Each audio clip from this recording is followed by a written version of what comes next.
I never know if it's going. It's not. Talk really loud today, Ted. Whoa, easy. Deep and Hey, loud. you're not really loud. You're just distinctive. You know have a what? Very we distinctive... just lost half our listeners right there. That's how the Yeah. show opened, man. Yeah, that's not Fucking cool. killing listeners. That's it. Why would anybody want that?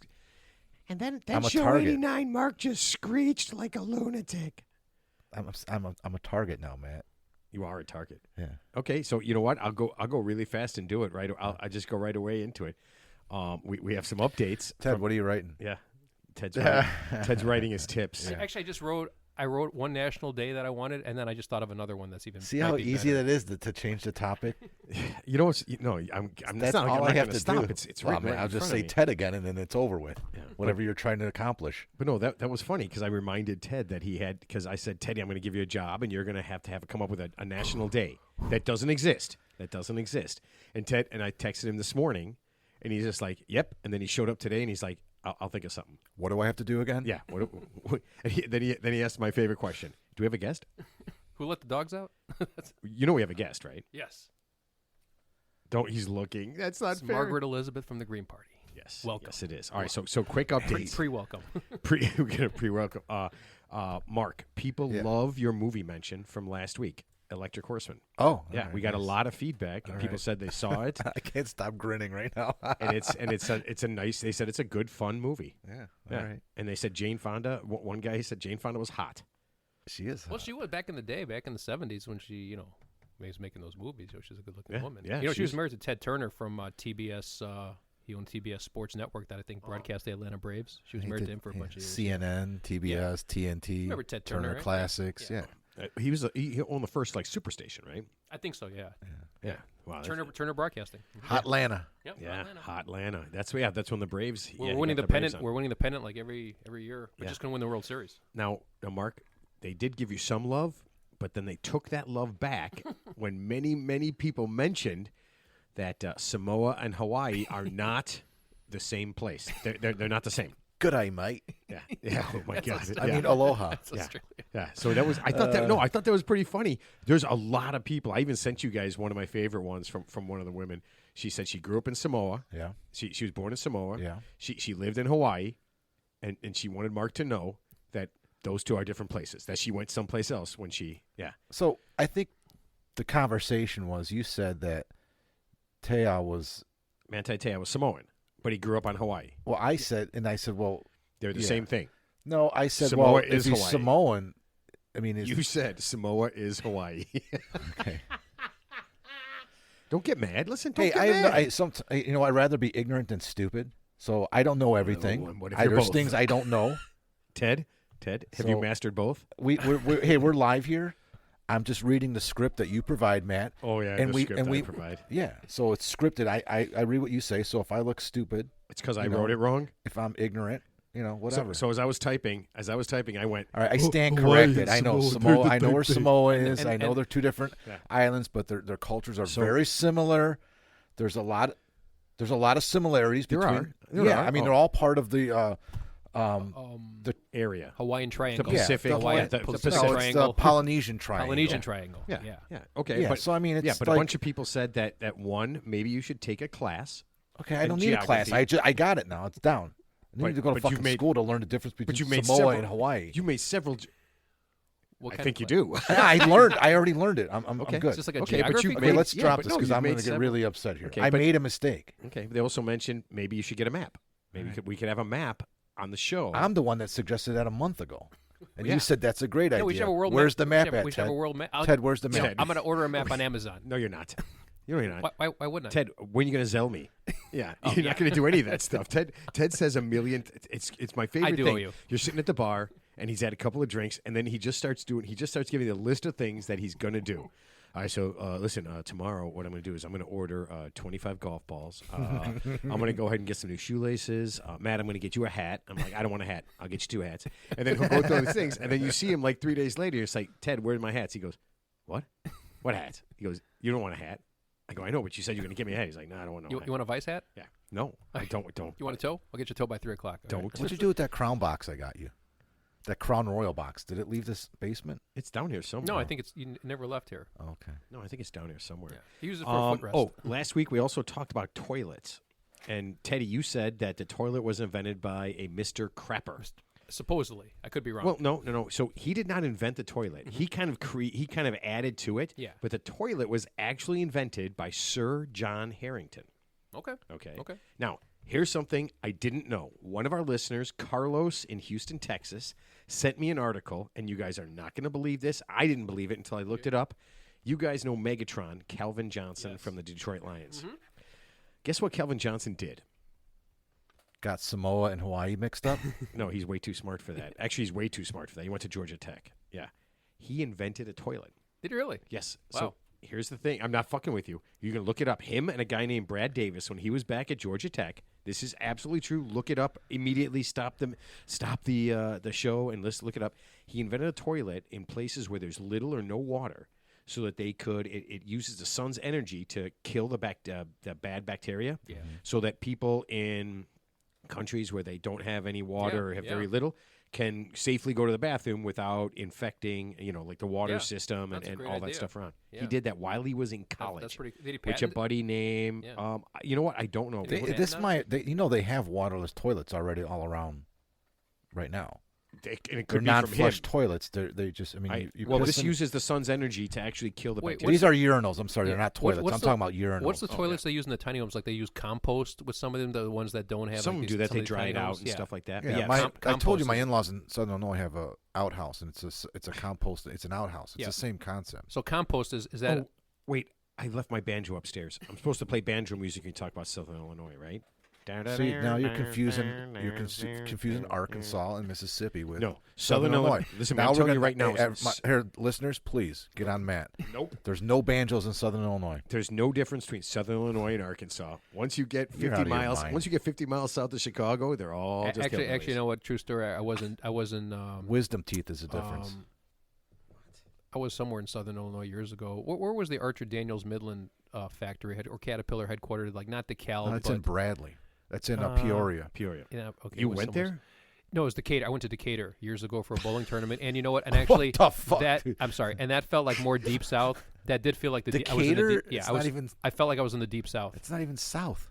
wherever it was. What? Decatur is not that far south. Decatur's pretty far south. It's pretty hillbilly. I'm telling you, man. Once you get outside Chicago, they all have accents. Union County is south. Yeah. It's like all the way by Tennessee. It borders Tennessee. Like Yeah. the southern part of Southern Illinois, Union County is the end county, I think. I have no idea. Where would I Decatur- just know if you go to like a wedding or something, outside of Chicago, it's cousins marrying Yeah, Decatur. cousins. Well, God, when I was in all right. Decatur, like I said, it felt like more like the deep south than when I was actually in the deep south. So I was in Huntsville, What? Alabama, and then I was in No. Decatur, and Decatur felt like more deep south than the deep south when I was there. I'm saying. terrified to I think about I did what smoke. you might have done. I did smoke some pot back then, so I don't know. I could be my Some perception. My perceptions could be skewed. Oh my God! So Ted's Mark. Any chance Ted's life story was deliverance? Can we start over? Yeah, please, Please. Yeah, we never edit until now. Here we go. I'm hitting the rewind button. You're taking the mouse off the treadmill and putting them back in the front of the treadmill to restart the show. What? A mouse? Yeah. No, Gerbil. no, rats. Oh, rats. So I saw a rat in my backyard. I got 2 big ass traps. Jeez. Yeah, So is See, Chicago? I told you, man. Chicago, Rat- Chicago has more rats than New York City. Rats. Hard to Dude, I'm believe. telling you, it's bad. rats. It was bad. And your neighbor killed 2 Oh, rats recently. Yeah, right? he's got a couple of rat Ted, traps. there's something. I'm gonna tell you. You mentioned rats. There's something going on with squirrels right now. Yeah. Something's gonna happen. Hey, listen, let me tell you Yeah, I 2 agree. stories. Okay, Saturday night, I'm out in my backyard. 10:00 at night. It's dark, right? It's already nighttime. sure. Squirrels aren't out at nighttime. Yeah. I'm in my backyard. I get up, and we've been talking about rats, right? Squirrels don't come out at night. They don't come out at night. No, God no. Well, the freaks come out at night. I don't know what squirrels. But we were okay? talking about rats, and we have a lot of rats. So I hear something scurrying behind the hose caddy, and I look, expecting to see a rat or a possum or raccoon or something. It was a fucking squirrel, man. And he wasn't right. He was like gingerly walking, like he was confused, dazed and confused. Came right up to me and looked at me, and I was like, "What the hell?" Cocaine squirrel. No, he was moving slow, like marijuana. Squirrel. And he just kind of wandered around my backyard, and I called my wife. I'm like, "Hey, come here, check this out." And he's just wandering around at 10:00 at night, and then he's going slow. I mean, like slow, like a turtle pace. And he just kind of like, it took him like 5 minutes to go I don't know, like 20 So you feet to think get he out was- of my yard. And then on the way to your house, on the way to the show, in traffic, at a light, cars, 4 cars in front of me, 4 cars on the side of me. A squirrel, One was driven by a a squirrel. squirrel walked into traffic gingerly, slow. I mean, like just walking at a slow pace, not a squirrel's hop, a hop they run around. He Right. was moving slow. He was in traffic, Matt. We're all sitting Did there you at the red recognize him light. from your house? It looked just like that squirrel. But I'm sitting there, I'm like, this is crazy. Something's going on with the squirrels right now. No, but there's actually 2 squirrels on my street that's like roadkill. They're like dead. They got hit by cars like within like a half a block Because from my they're place. walking so slow. No, Dad. I mean there's just I don't know there's what's so many. going I mean they're rats. I mean they're like just rats with furry tails. But yeah, there's like an epidemic of squirrels. Yeah, I mean they're everywhere. We have tons of squirrels Yeah. because my neighbor feeds them, but that's why we have them. Yeah. But I've never seen this well, they type don't. of behavior. They don't have any natural predators. Is the problem? We need to get some cats. We need to get some feral cats out All right. there. Welcome to Squirrel Talk. Yeah, it's exciting. Yeah. Are the squirrels by your house uprising? Is it possible the world will be controlled by squirrels? I like those red squirrels all over Notre Dame University campus. Oh, those are nice. What? Yeah, they're like red. Yeah, They're because like red fox squirrels. Or I don't know what they're Yeah. called, Then but there's, like, they're black red. They're like squirrels. burnt red. They're really cool. Yeah, you've seen Oh them. my God, the No, black I squirrels haven't. are unbelievable. Do you see all the black squirrels in Pioneer Park? They're gorgeous. They're like pitch black. What is happening with you? You know what? No, we're not going to talk about squirrels. You want to talk about the worst thing that could ever happen? Way worse than squirrels and rats. Go on. You ready? I'm listening. I have 2 RoboVacs. Okay, you know those ones you start them and they just go. You know the little robot. Oh, yeah, circle yeah, things. yeah. Okay. Now you know my dad's dog. Oh, this is so bad. This happened yesterday. I was so pissed. Bailey? Yeah. So my dad's dog is having bathroom problems. Yeah. And has been shitting in the house. You ready? Oh, So no, I had you gotta both- throw the thing away. I had both RoboVacs working yesterday, and I run upstairs to go take a shower, and I guess I just missed the dog taking a dump, and both RoboVacs went through the shit and tracked shit all over my house.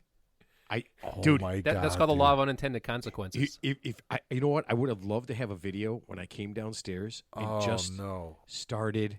I think I moaned. I think it's why? No, I never thought about that. Yeah. Okay. Not so just with pets, but anything that gets on there just gets Yeah. tracked around your whole house. Yeah. so are you ready? like splattered.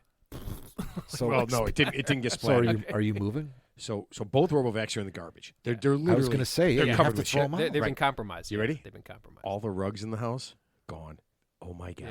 Yeah. I was on my hands and knees Yeah. cleaning shit. Just got to tear it up. Tear it Just all up. It was all hardwood blow floor. it up, No, yeah. it was all hardwood floor, okay, except yeah. for the throw rugs. Yeah, it was, dude. It was. I saw Bailey hitchhiking out on Harlem Avenue. Mark, I wanted to kill that dog so bad. It was one. Here's the funniest thing. It was one pile of shit. That was it. What did Just you do to your dad? that Because he this got is like revenge him. on me. This is like your dad's revenge on you right now in the afterlife. Right Dude. now, he's looking down, saying, "Yeah." you can't even imagine. It took me. Robovac, Well, I mean, have you ever stepped in dog shit? activate. Yeah. How, I mean, Well, just well, one, you ready? one little piece of dog shit. I mean, it smells, and it's like impossible. I mean, like you can get it off your shoe, but the smell is somehow still there no matter what you do. You So- can hose it off. So after all of that, after hours of bleaching the floor and just over and over mopping and it's bleaching, like you're cleaning up a crime scene. right? This morning I went outside in the backyard. There's one. Hold on, you ready? There's one rug in my house that because the door was closed, it didn't have any shit on it. I go outside this morning. I step in a pile of shit. I walk in, You stepped and there's 3 footprints on this rug. Big, and here. So I walk back out. Right, I take my shoes off. I throw them in the yard. Yeah. I just whip them in the yard. I'm Yeah. so pissed. I roll up the carpet and I throw it away with the rest of them. On the side of my house are like 5 carpets that are just garbage. Dude, Right you're having a real shitty day. Dude, it was. That you know what? Maybe- How long did it take you to come to the conclusion that you're going to throw those Robovacs out? It's no time. I Yeah. picked them up and I looked at the bottom. Oh, yeah, they're and, compromised. and yeah. as I got a nice big whiff. Yeah. Oh yeah. Inside, Yeah. covered all over. Just I mean, picture every- dog feces covering every possible mechanical conveyor belt. Yeah. Ted, Sensor. even if you clean those things and they were Yeah, like never. FDA take certified, it like apart cleaned, and use you a- would never use a be able to look Q- at them the same You're or gonna use a use them. Q-tip. You'd always You're gonna think use a like Q-tip on it. No, there's no way. Special tiny no way. instruments. And of course, Cheryl comes home. She's like, "Could I clean him?" And I'm like, "If you want to go get him out of the garbage, you can do whatever you want." I go, "But they're never coming back in this house." I go, "You can use them for the It's backyard." probably cheaper to just buy new ones. No, dude. I immediately did too. But Man, I texted. How are you going to stop this from happening? No more RoboVac. Yeah. We got to put the dog down. Not for that. Yeah. It's sick and No, I know. I saw him. yeah. So it's probably got another week left. So I just won't run the RoboVac yeah. for a week. But yeah, Poor that Bailey. sucks, It's a yeah. good but dog. man, you could not blind rage. I was in a blind. Yeah. I think I heard you. After I was done crying. I was in Indiana today. I think I heard you. So you literally stepped in shit and we're surrounded by shit all day long is what you're The last trying 2 to say. days. The last 2 days. Yeah, from like 3. Steeped Yeah. in feces. Oh, you ready? You ready? So we got long curtains in the front. Oh no. Two RoboVacs going. They each got caught in With the shit on one them? curtain. Yeah. One curtain on each side got caught. So we had to take all the curtains down Yeah. and wash All right, them. dude, this is going on. No, the This best is- would be if somehow else? the RoboVac No, that's it. malfunctioned and actually just like splattered. Ted, the feces. couch. The couch is gone. Just went, just like on a fan. It's dude, I was livid, man. But listen, I ended up throwing away with everything. I probably ended up throwing away $1,000 worth of shit. Yeah. The RoboVacs and all the rugs. Yeah. And Now stuff. we need a new sponsor. Yeah. Yeah, Okay. no kidding. It's the Lysol disinfectant. Oh man, yeah, that was pretty ugly. All right, enough shit. No, squirrels, rats, and shit. I think we got it covered now. All right, let's roll Like an this extermin- thing. You're like Well, I think professional we exterminator. did jump the shark today. Oh man, we sure did. And we landed. You know what? I landed right in there, and the shark, instead of eating me, just took a shit up. So basically, you just stepped in shit. That's what Yeah. I'm saying. All right, Literally and figuratively. What's that line? I am in a world of shit. Yeah. Oh, Or no, what's the movie? Hamburger Hill No, or- the line from Full Metal Jacket. He goes, "It's a big shit sandwich, and we all have to take a bite." Except you took 2. man. You ate the whole thing. I honestly washed my hands 15 times yesterday. I just would have too. Yeah. That's just an odor. yeah, and they still. Yeah, it's They just still smell like bleach. it's They still smell like Your bleach. hands always smell like bleach. It's no lie. It's a lie. It's the lie. Yeah, from the Oh, our website, voteforted.com, FORE4, and the real3idiots.com with the number 3. We have that picture of a caption of Fonzie jumping the shark. Oh, I like that. should I check like that that. out. Oh, you know what? I got a little story about that, but we'll save it for next show. Hey, everybody. My name is Matt, and this is the Real 3 Idiots. Happy National Situation Awareness Day. Yeah, this is a day when you pay attention to what's happening around you. And maybe don't run 2 RoboVacs when your dog takes shits That's in what the this was house. prompted. I'm gonna find one that fits my days. Yeah, there we go. With me, as always, is a man who has some very good ideas, but I would never tell him about that. Mark. Don't look at me, Oh, Ted. I thought he was gonna say Ted too. No, look at Ted. Ted was Holy looking at me crap. like, We're going to promote the best guy for the job, Mark. yeah, yeah. Ted got excited Ted, because you were that's like terrible. a compliment. Ted, your ideas are 99.9%. No, 102% terrible. They're non-starters. Yeah, your ideas always revolve around winning the lottery. That your idea, winning the lottery. Actually, you're right. I was just going to mention that for my opening intro, so you just I ruined don't that think for me. 'cause today's Tuesday. Yeah. So we have the Powerball and the Mega Millions on Monday and or Tuesday, whichever ones those two fall on. But it's every Monday and Tuesday. There's a big ticket lottery thing going on. We end the show every time we end the show. Ted has to Well, mention. I'm actually going to start the show with that because you actually just took the win out of my ahead. sales. But I was going to say when you introduced me, but you don't have to now. I was just going to say, I will. Can I introduce you real fast? sure, officially. And the other guy is Ted. Oh yeah. There you go. So my plan is, folks, audience members, potential fans, I am going to be resigning my position effective immediately if I win the Powerball tomorrow night, which is worth $825 million. And if I don't, I'll see y'all next Tuesday. What's tonight? Bullshit. We're still Tonight's doing Mega Millions, right? Teddy. We're still doing the Mega show. Millions is only $200 million. That's chump change. We need $825 million. No, what? Yeah, because taking home what 70 million wouldn't be enough. I couldn't feed my family with $70 I just won million. the lotto. How many I won the how lotto. many families do you have? Weird guy from the 1950s. All right, Ted. I gave you a job to come up with a national day that we could all get behind and celebrate. And what is your idea, sir? It's a dumb idea, but I had to say it. Of course it is. I've just been looking at the news recently, and I had an epiphany. National Fake Coaches Day. National Fake Coaches Day. What? So Fake coaches. I'm perusing Yahoo News, Google, and obviously they're talking about the Ryder Cup, for example. So Scotty Scheffler, who's supposedly the number 1 golfer in the world, is not putting very well, so he has a putting coach. So there's an older guy in his 60s wearing like a ID card, because he's allowed behind the ropes, with the stars, and he's giving Scotty Scheffler putting lessons. And I'm just trying to think, what could this guy possibly be telling Scotty Scheffler that he can't figure out by himself? Put the ball. There's the hole. Here's the ball. Put the ball in the hole. Dumbass. It is. It is kind of weird. Like mental coaches. I know guys have like basketball guys have shooting coaches. Yeah. And football guy. They have kicking coaches. Yeah. I mean, if you're a kicker, and you're not kicking well, I'm pretty sure a coach isn't gonna be like, oh, you missed the ball. Yeah. Or mental coaches. So, for example, it seems like most of not all the guys on the Ryder Cup team have a mental coach. So there's a guy who presumably, I don't know what they do, but they follow him around and just say, you're good enough and you're smart enough, and God darn it, people like you. Oh, is that Smiley? Stuart Smalley. Smalley. My favorite one is when Stuart Smalley was interviewing Michael Jordan. He goes, Michael, do you ever worry about not putting the ball in the basket? And Michael Jordan said, no, I actually never thought about that. You ever worry about not scoring any points, Mr. Jordan? He goes, no, that never crossed my mind. You know what? I can almost see it in golf sometimes because you can get down. I mean, we've all done it with like, oh, I'm not, so I guess, with billions or hundreds of millions of dollars on the line and everything, maybe you just need somebody to say, you're super special. And you go, I am, you're right. Wait a minute, is that what you needed when I beat you on Sunday? Yeah. Yeah, you played well. You played very well. All right. And you weren't coached as far as I could see. So no, I didn't have a mentalist or a psychologist. Are you sure you weren't listening to an audiobook about golf on the way to? I might have had something. Okay, yeah. Stuart Smalley, or was it Bob Rosetta? All right, so let me do my. But hang on, you know what? So Ted, you had a national day, right? Yeah. And you know what's ironic? Fake coaches. No, day. but today is also National Johnny Appleseed Day. And it is. What did I bring you? An apple. Multiple 3 apples. Yeah. You like apples? You like them apples? He was a real person, by the way. Yeah, Johnny Appleseed. Yeah. Today was his. He was a fake. Wasn't he a fake coach? It's like fake news. I have no idea. He used to coach that sport where you put the apple on someone's head and you try and shoot it off with a bow and arrow.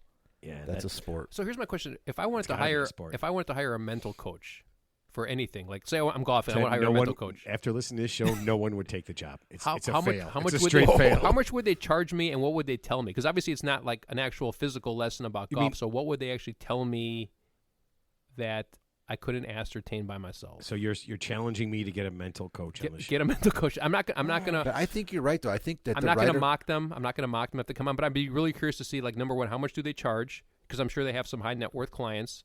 And then, what do they actually tell these people? What's the secret? What's the secret sauce they tell these people that these people are not privy to until this person comes along? That's what I want to know. Okay, no, I mean I'm sure we can find inquiring minds want to know. No, you know what we'll do? We'll find a shitty low end mental coach. Yeah, somebody who would coach likes of kind of like so say Tony Robbins is like he's like he's top of the food chain motivational speaker.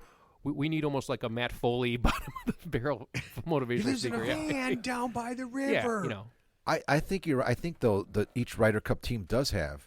I'm sure they do. For the team, like they have somebody like a team. But each player has their own. Probably have a guy that comes in. I think they have a guy for the team. Okay. For each team has somebody that's going in or saying, "Hey, what are you thinking?"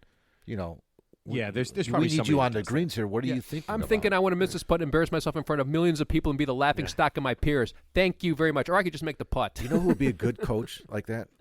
Who's that? Our guy. Oh, to my Me? left. He'd be a good coach. Matt, yeah. No, I'd be a terrible No, coach. you're not. You're really good. I would be a terrible. I was coach. actually. All right, can we get to this because our guest is going to be on very soon, and we got to get to your tip. Right. Okay, let's get to our sponsor. Bud Light is proud to announce that they are ready to bring back all the folks that have recently chosen to drink other beers. Bud Light wants to be number one again, and they are coming out with the newest beer cans and bottles anyone has ever seen. Say hello to the Bud Light Guns and Grenades beer cans and bottles. That's right. The new cans will be shaped like your favorite pistols, rifles, rocket launchers, and bazookas. The folks at Bud Light have decided that common sense and understanding doesn't make money. So this fall, when you grab a beer and watch a game, pull the trigger on a Bud Light and leave compassion and empathy in the cooler. I think Bud Light's a real thing. Yeah, Bud Light is a real thing. They pay for it. I read it. This is huge. Yes.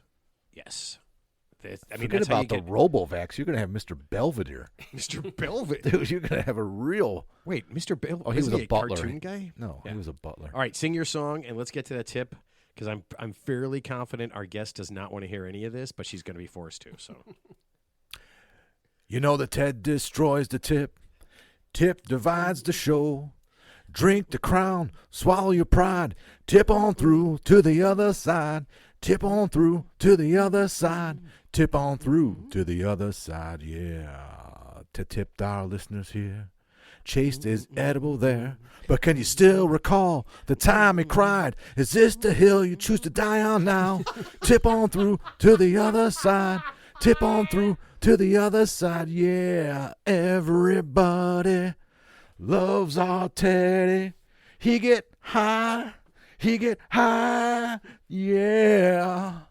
Tip it, Teddy. Wow, that's pretty good. Wow. That was a lot of Holy there's cow. there's a lot of vigor and You panache. got, you got a little Morrison in you right Oh, there. man, I love Jim Morrison. I really do. Yeah. Actually, that just inspired me. We should have a new segment on the show, the Hill to Die On segment. Is this the hill you choose to die on segment? Okay. All right. here. All right, think bring it about- up at the next, Because think about it, the next show meeting. most people go. I mean, like most people go through life, and there's nothing wrong with it. Like I don't really have any strong opinions about like anything. But let me just ask you this: Is there What? is there something? He doesn't. Is there He's some? right. Is there something don't out think there that's true. where it's just like a stopper? Like you will just like hell no. This is. I'm adamant about whatever this is. Like and I will Lauren defend it. Boebert, like Defend Lauren it. Boebert, Like Beetlejuice. The hill she chose to die on was that theater right there. It's called Denial. Yeah. Yeah.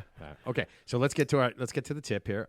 Ted, this is from Jennifer. She's 25 in Philadelphia, PA. Hey Jennifer, shout out. Yeah, shout out to Pennsylvania. I got relatives down there. They might all be dead. I don't know. I need your help. I work in a very small company, 4 people, and I'm the only woman.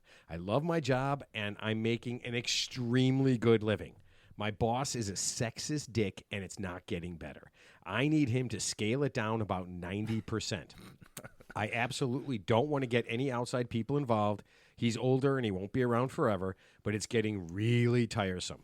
Before I go this is my favorite. Before I go scorched earth and find some belladonna or nightshade, I need a few things to try to get him to change his behavior. Help.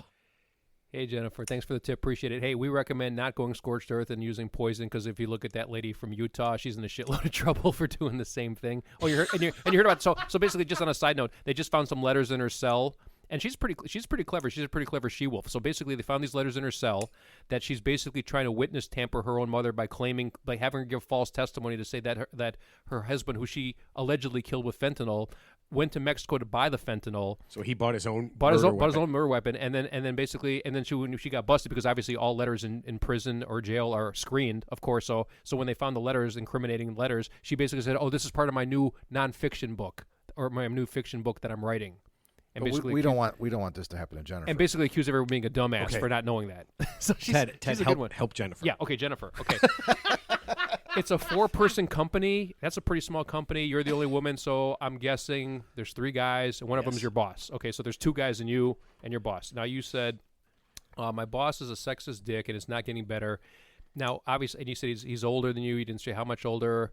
Let's assume he's just making inappropriate comments, maybe not even directed to you, but just in general about women and folk in general. There's the easiest thing to do.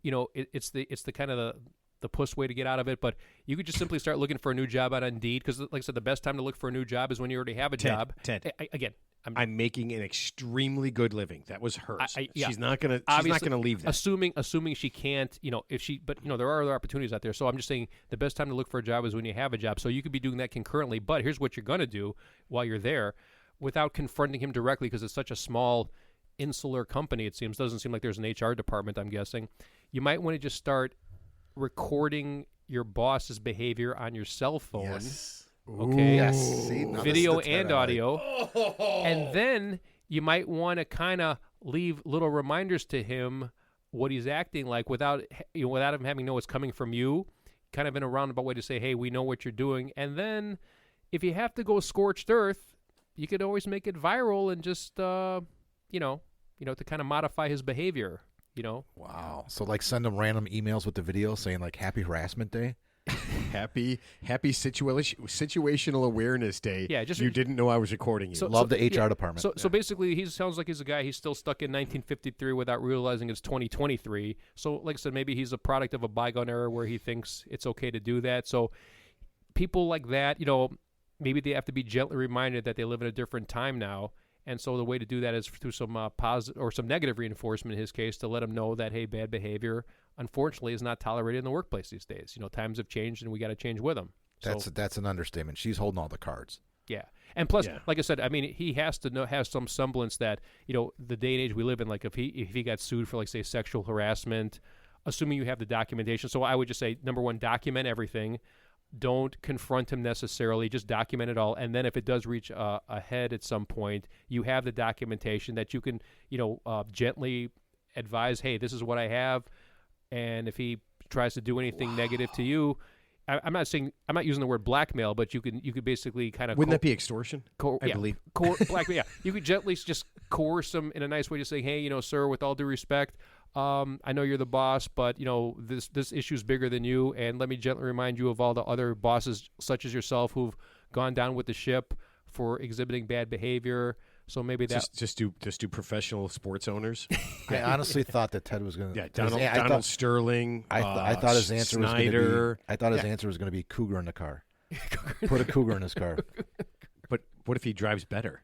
What if he learns to drive better? Of course, he's going to drive better, but he's still going to be scared. Wow. Yeah, because Who I was wouldn't going to say, drive better? How scary would that be if you were doing something and you didn't do it, and then somebody, whoever, just was like, if I press this button, everybody sees what you've done for the last month. yeah, because you know what I was going to say? That would be pretty I scary. would say do an intervention with the other two coworkers, but you don't know if they're going to rat you out because, like I said, it's such a small company. And say basically there's only two guys. I'm assuming there's two guys, you and your boss. So basically you have to get these two guys on board to somehow talk to your boss, which seems like a non-starter. So I would recommend Start with blackmailing them, start with blackmailing So them. we all then have, they can we jump all, on board. We all have phones. Just like I said, just start doing some some recording where obviously your boss, if he's saying inappropriate things, it's going to be his voice on tape, that or on the phone.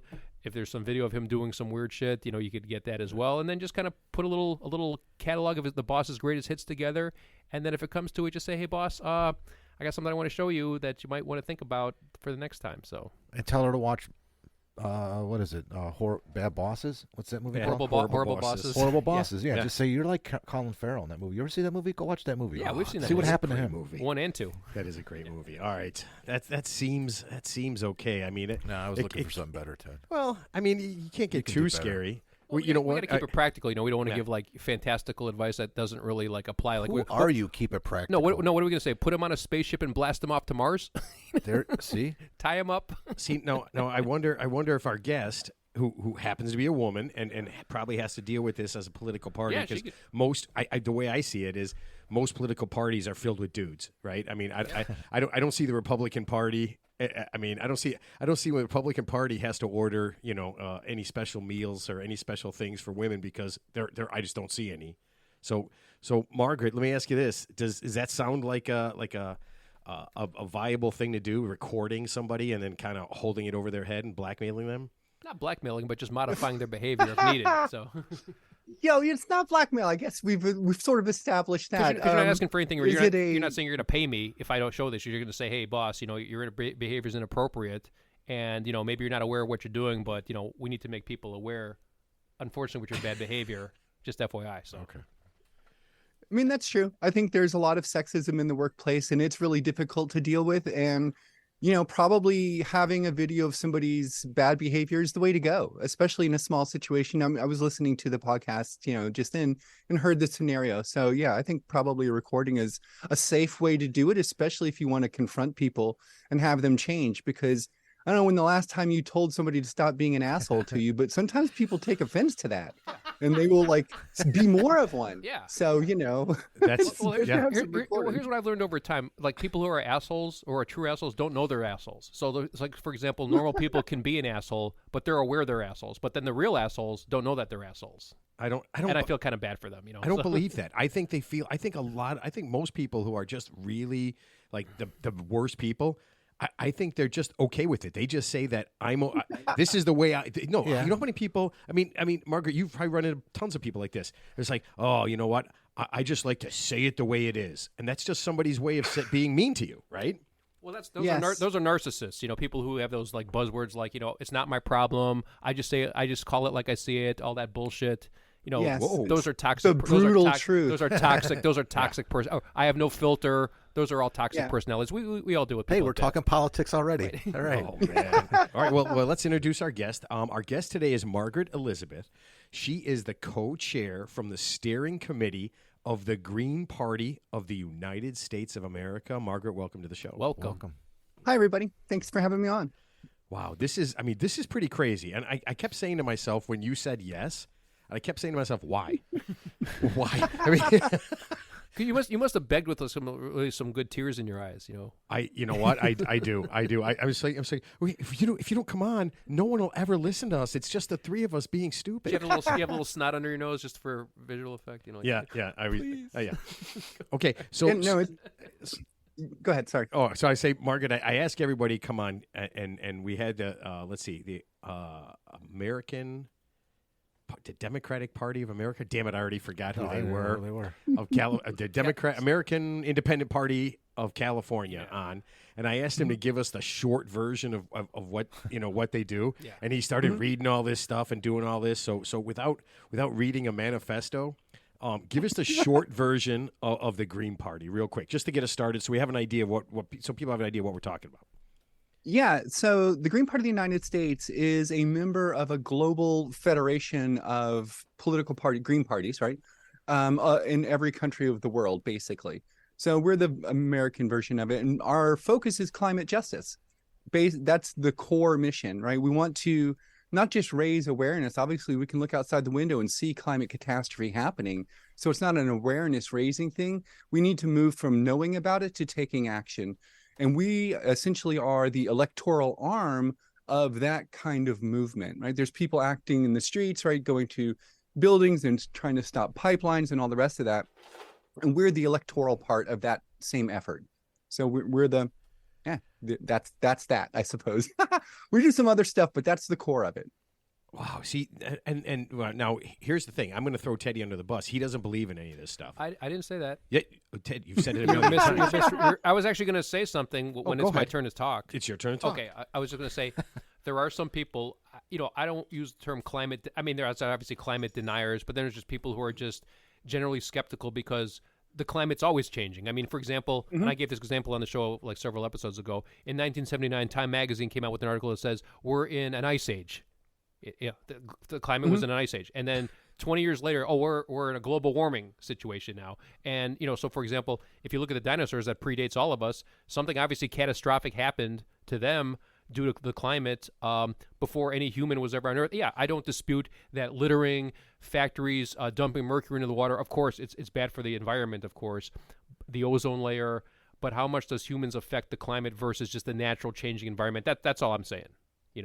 That's all I'm saying. So I think that's a fair critique of the situation, to be honest. Humans exacerbate the situation, no doubt about it, but are we causing the imminent destruction of the planet due to our activities? And for example, you just asked the question. But here's the thing. But here's the thing too. Even if we do everything right, let's just say we recycle, we drive EV cars. China and India are the biggest polluters, and we have no control over them.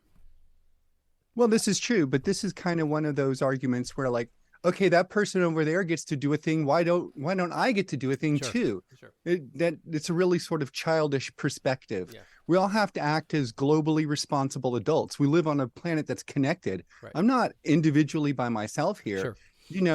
If you looked, I was watching a video yesterday of the capital of Greenland, Nuuk, and they have the Canadian wildfire smoke over top of their, capital right now. So, and it just looks like a big layer of smoke. This is unprecedented in our modern history, but not throughout the history of the world. Obviously, there have been massive volcanoes and disasters that have happened that produce climatic change on a catastrophic scale. What we're really talking about, though, is the impact of human industry in particular, right? Modern industrial output and what that is doing to our climate. Not to kill the planet. I think that's a weird kind of way to talk about it, because it's not going to do that, right? What it's going to do is just make it uninhabitable for the most of us. That's it. It's not going to kill the planet. And I agree with you 100%. Yeah, for example, like if you look at the Amazon rainforest, that's something objective where, loggers are cutting down the natural environment for, hundreds and thousands of species that could be extinct. So yeah, I agree with you 100%. But on the flip side, let's look at someone who is kind of like a virtue signaling hypocrite, like an Al Gore or a Oh John my God, Kerry who no, lectures no, us about no, climate no, change. no. But their carbon Ted, footprint. Stop. It's Sorry, real. Margaret. Okay. We've No, that's you know, okay. you haven't heard 89 shows, but we've heard this at least 15 times. We're not going to do the Al Gore flying around. John telling Kerry everyone- doesn't own no. a private jet. Okay. No, I will ask you this though: are we going to sue Canada for the wildfires? Is that possible? Can we sue them for having their wildfires? Because it really is. It's their wildfires. I don't think we can. Damn it. I think that wildfire smoke is something we all get to equally enjoy together. Okay, They would sue us. Or the recent We've Maui. taken all their wildfire the smoke. recent that Maui, was there. What about the recent that's Maui? right. The recent Maui wildfires. That was pretty calamitous. Ted, those Yes, those it are was. fine. Those are fine. Yeah. The Canadians were much worse. Oh, I see. Yeah. All right. So you guys have been around for a little over 30 years. Is that right? The party has. Well, The in our American modern one. form, Yeah. in our modern form, about 23. We formed in 1999. Okay. So right now, how many people do you have elected throughout America? An estimate.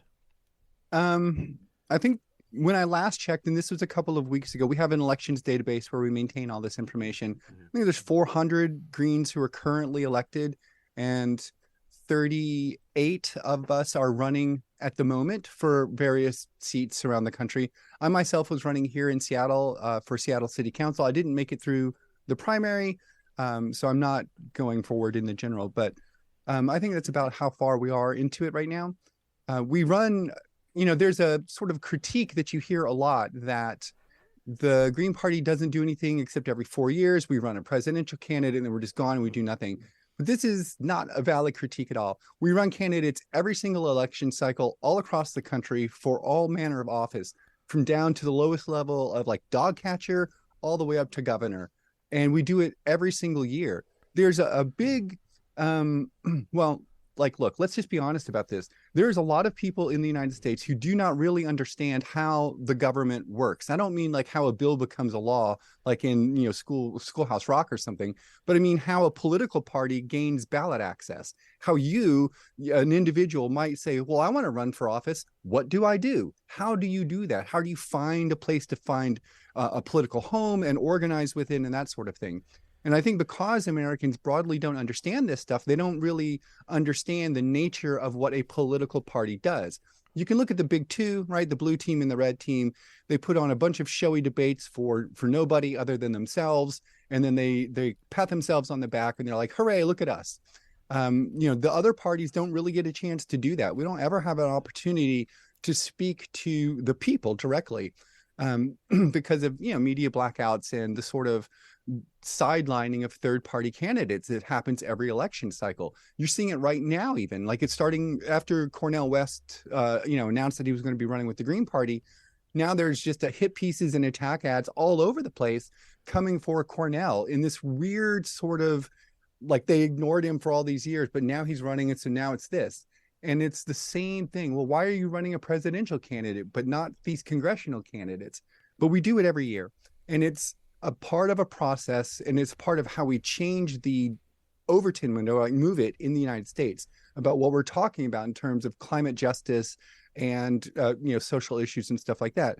Sure, not everybody prioritizes things the same, right? Like not everyone has climate change as their number one issue, and that's fine. That's just how it is. But for us, it is, and that's the thing we're dealing with all of the time. So we organize around it, we talk about it, and we really try to bring home the point that, the changes that we have to make are not beyond us. We can engineer our way out of this. We can fix this situation. It isn't unsolvable, but we have to take action. We have to take it soon, and it has to be pretty bold steps. So incremental stuff isn't going to help. So how do you get so when they have a debate at the end, when there's a Democrat and a Republican, how come you guys are invited on there?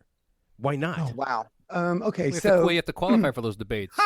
This is one of those weird things in American politics. So they divide our political parties into three categories: new, small, and major.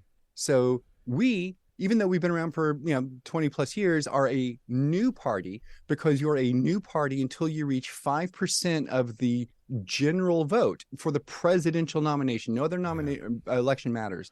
You have to reach 5% of the general to go from being a new party to a small party. Once you're a small party, you then qualify for federal campaign funding. The way that the two major parties have structured the debate, right? They own that. The debate is owned as a corporate entity by the DNC and RNC. So they have created the rules that only, and they say it like this: we invite all the major parties to be on stage. Well, there's only two. So that's where we are with that. To become a major party, we need to cross eventually over the 18% threshold. Well, what they're doing is they're creating a de facto standard for you, because let's keep in mind, this is permanent Washington. So as I've said before, in my opinion, the Democrats and the Republicans, most of them are friends behind closed doors.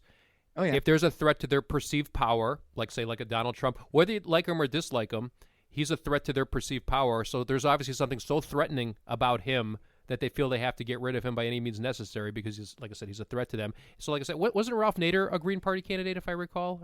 And he was, he was our first one in 2000. Yeah. So the critique with the Green Party or third party candidates is like, oh, if we run a third party candidate, it's going to take votes away from the Democratic, person running for president. That's always been the number one critique, but that defeats the purpose of you folks running. So it's like I said, unfortunately, it's a de facto standard. And I've always said this before: why do you have to spend $2 billion to apply for a job that pays $450,000 a year? That's another good question. Well, it sounds like to me like what you're describing here is an impossible task to put somebody from the Green Party in the White House.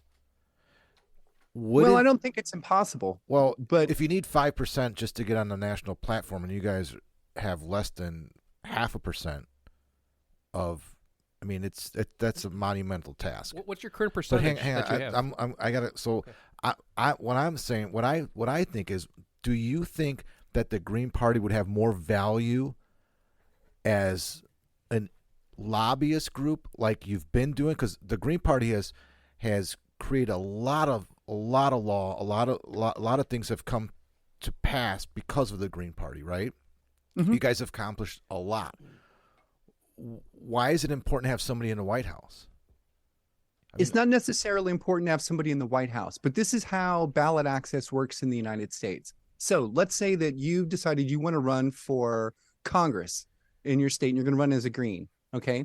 In order to be listed on your ballot as a Green candidate, the Green Party, has to run a POTUS candidate in 47 states. It has to be a 47 state effort. If we don't do it, then you don't get to list yourself as a Green on your ballot. You have to list yourself as an independent. This is why we run a presidential candidate every single cycle. So every single down ballot candidate is able to have their name listed as a Green. But there's now, it's of course a process, right? The last third party candidate who won was Abe Lincoln. And so it's not impossible in our country for third party candidates to win. There just needs to be a historic circumstance coming together. That was a long time ago, right? That was a long time ago. Yeah, Abe Lincoln? Depends on your historical perspective, I suppose. But I guess it requires a black swan event, right? A perfect storm of conditions to allow a breakthrough in the electoral process. And this is exactly the kind of situation that we have here with Dr. West running. We've never had a candidate that had that kind of gravitas outside of the political world, right? Ralph Nader did have it, but he had it within the political realm, which is why when, after the election, he got ostracized from Washington, D.C. and all the Democrats and everything. And his whole career basically went to shit with it because he was part of the insider machine. Well, his political Dr. career. West isn't. And he has a chance to really and truly speak to that vast, disaffected group of Americans who do not vote. Remember, in that last election, 47% of us who could vote didn't. We just stayed home. So my thinking on this is that, if you're on the red team, good for you. If you're on the blue team, happy trails. I'm trying to talk to all the people who stayed home because nobody represented them and they didn't feel like anybody was going to hold up their values. We will. That's who I want to get off the couch and go out there and cast their vote. And if we can do it, if we can get 5%, we'll get public financing, right? Right now, every election we do, we finance ourselves. It's donations by people like you and me. We don't take any corporate money at all, and we limit it to $300. That's it per person. And we run these elections all across the country every year, all the time, all on this kind of like shoestring budget. The ability to have matching federal funds for our election would be a complete electoral game changer. The only two parties who have it right now are the DNC and RNC, who of course don't need it because their fundraising efforts are so significant. They don't need matching funds from the federal government, but they get it anyway. I did So not. that's where we are. I It's didn't like, know that. I you did know, we not have know to get that. across that Interesting. 5%, and then we go to the next target. Wait a It's minute. Are you saying? strategic objective. Are you saying if Donald Trump raises $25 million, the federal government gives him another 25 to run for president? Yes. Are you kidding me? What the fuck? Why are Well, we there's a do- limit on the campaign matching, so you can raise far more than that, of course, if you want. But there's, you know, once you hit the matching limit, but yeah, they match it. So Okay, like, I actually didn't know that. what's that guy Bloomberg who spent $1 billion of Oh, his yeah, own money yeah. for a while? Of course, the federal government was matching those campaign funds. That is public campaign financing, right? And that is what we want generally in our country. So that way, every individual has an equal chance at running because we all get the same, whatever, let's say $10,000, right? Here's your $10,000 for your campaign. So we all get it. But instead, like if, you know, I'm running, I have to do it all in my own pocket. And if, you know, Bloomberg is running, he's a billionaire. So we're very, very outmatched. Can in terms of change money. can change happen? Can change happen outside of politics? I mean, can the effort Yeah. and the energy and the money and the time spent trying to get into office, trying to get recognized as a political party, can't all that money, time, effort, and energy be put towards lobbying and creating awareness and making change that way? Because there's plenty of organizations out there that get, like, look at the NRA. I mean, they're to me, they're a horrible organization, but they get their way every year, year in and year out, by focusing on working Congress. You know, lobbying. That's how they get their way. Big industry, how do they get their way? Lobby. And lobby means money. And where does money come from for NRA? Corporations. So as the Green Party eschewing corporate donations, we would never be in a really good position to be lobbyists. Who would we be lobbying for? I mean, just you and me, individual people. And individual people don't donate to lobby groups, as it turns out. So That's yeah, just so you know what? That's that funny fact. because I was looking at that, and most of campaign donations are done by corporations and super PACs. Very few individual people actually donate any Right. kind of money at all to any kind of candidate. Well, it's I mean, it's a real challenge. well, look how So I we're- think that's, but like I guess to your broader point is like, would our organizing energy be better spent in a different milieu?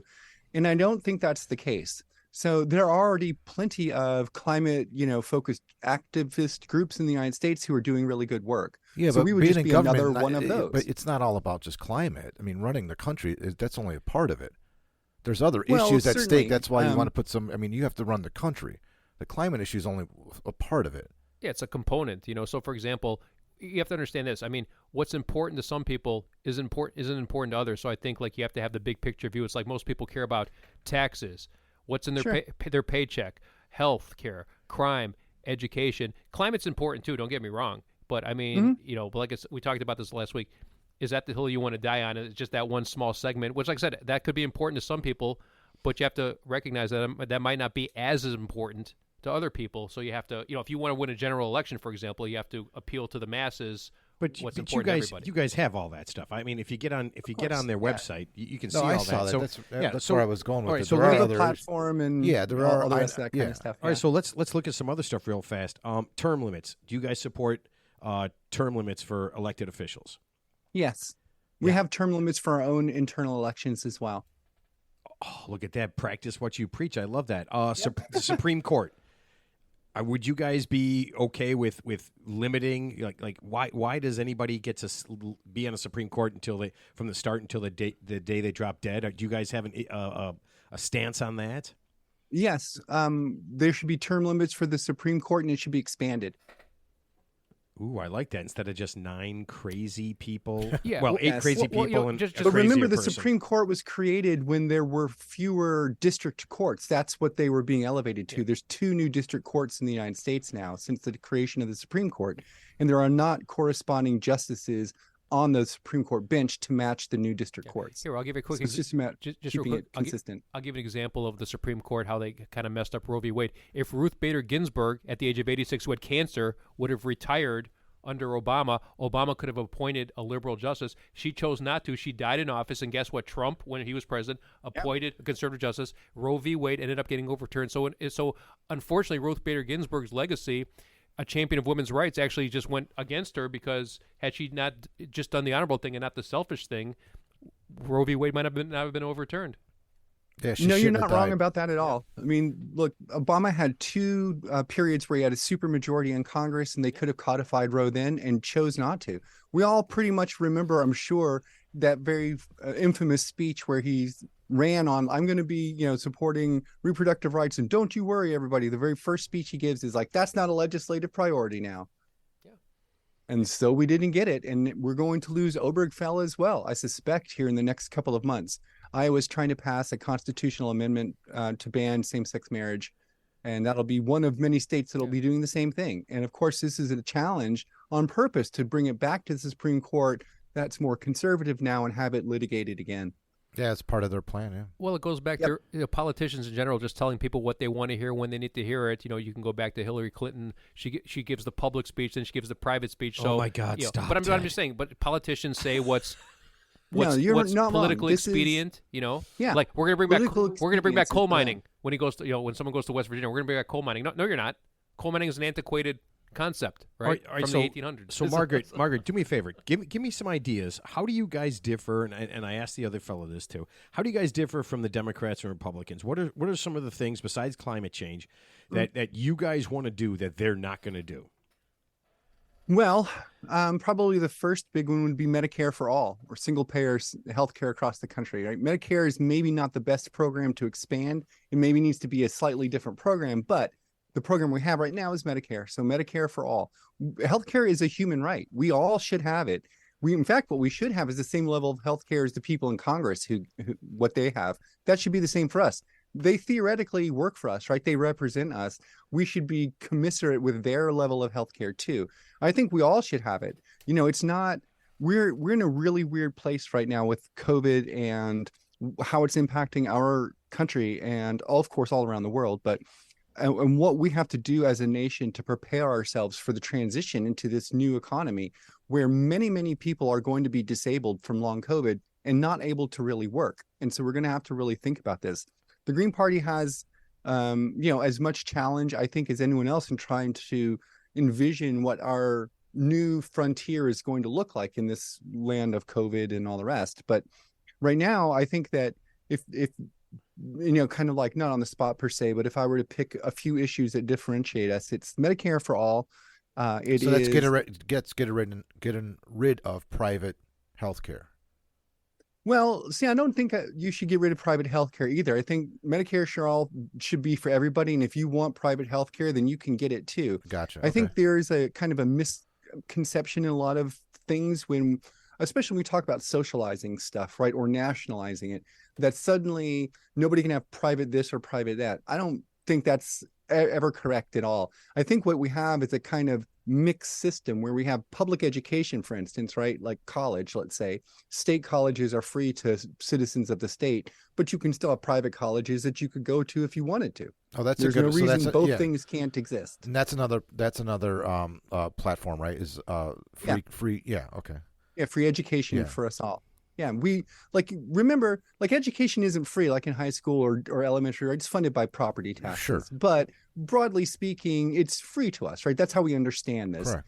And it was done right up to high school because our industry needed more educated workers. Well, that's the same situation we're in right now. We need more educated workers who are college educated. So how do we get that? We do it the same way we did to get educated workers and stuff for our factories. Yeah. We incentivize the businesses and then schools become free and then we get quality trained workers. I mean, some of these private universities have $3 billion endowments, so the money's there. So here's Exactly. Here's a question. So every day you see these politicians get on TV and they're always vehemently complaining how things aren't good enough and things are terrible. Like I'm just not all the time, but like Bernie Sanders, he's chronically unhappy about everything. What country right now has like the best model? Like if we could just emulate this country right now, like their healthcare system, like say Norway or whatever, that has why can't we just emulate a country that's already doing something that we want, that what we want to get to goal wise? Like what country right now, in your opinion, is doing things that are ideal to you or more ideal to you than what we're doing right now?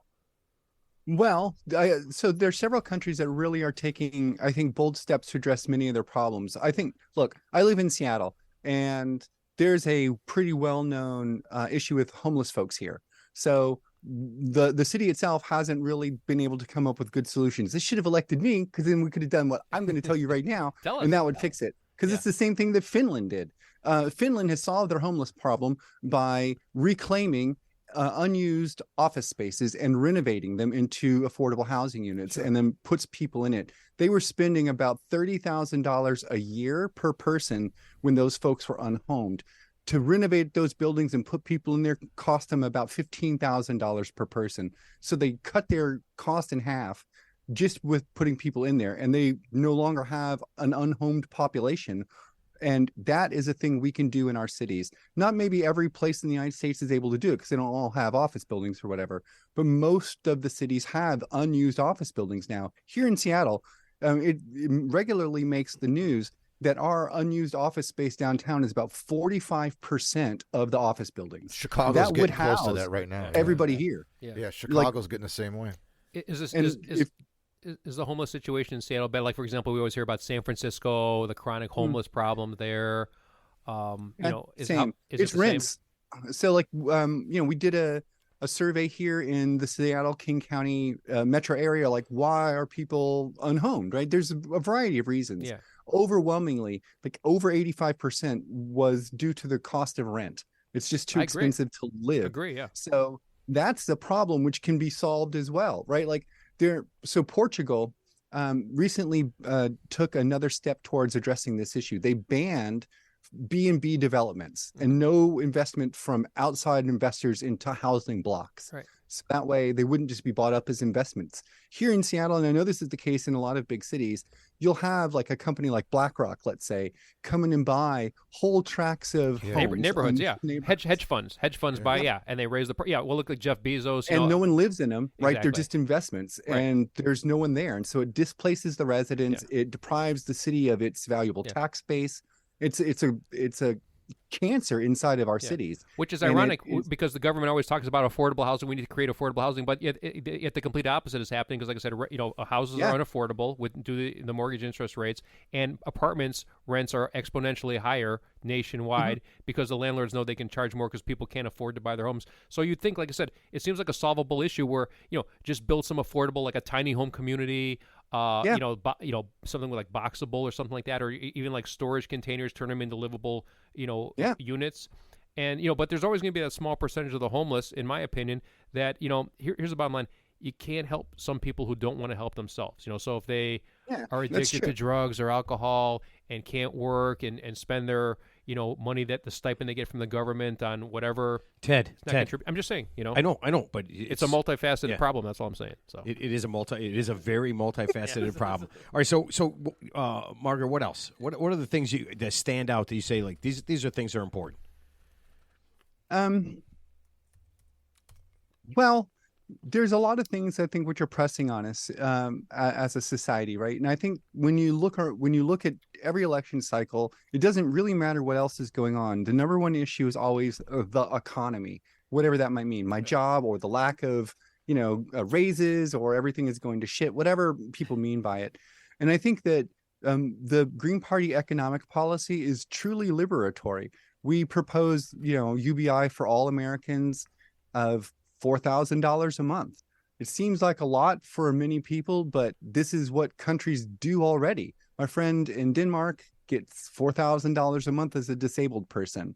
They do it. These countries can do it. And one of the reasons they're able to do it is because they're not spending their money, for instance, on funding foreign wars proxy wars against Russia, Like which Ukraine? was a Yeah. terrible mistake for us. How And we much have we should not be doing how that much have we at all. spent there? 40 billion plus so far, and I mean, that's never yes. going to end. That's never going to end, correct? It's So, not going yeah. to end. And imagine what we could be doing with these funds, right? Our country, I live in a place where, Seattle is replacing road work and infrastructure that was built in the 1960s. This stuff is 80 years old and it hasn't been maintained. We've been talking about infrastructure for years. Here's an example. Michael Bloomberg, a man with great wealth and a very small ego, spends $1 billion to get on the debate stage to finish in third place. He could have taken that $1 billion and built. How many homes could that guy have built for $1 billion for low-income people? Yeah. So obviously it was all about him. It was all about him getting his voice heard, getting his 15 minutes of fame. So the money's out there, but unfortunately we're not using it for the right things.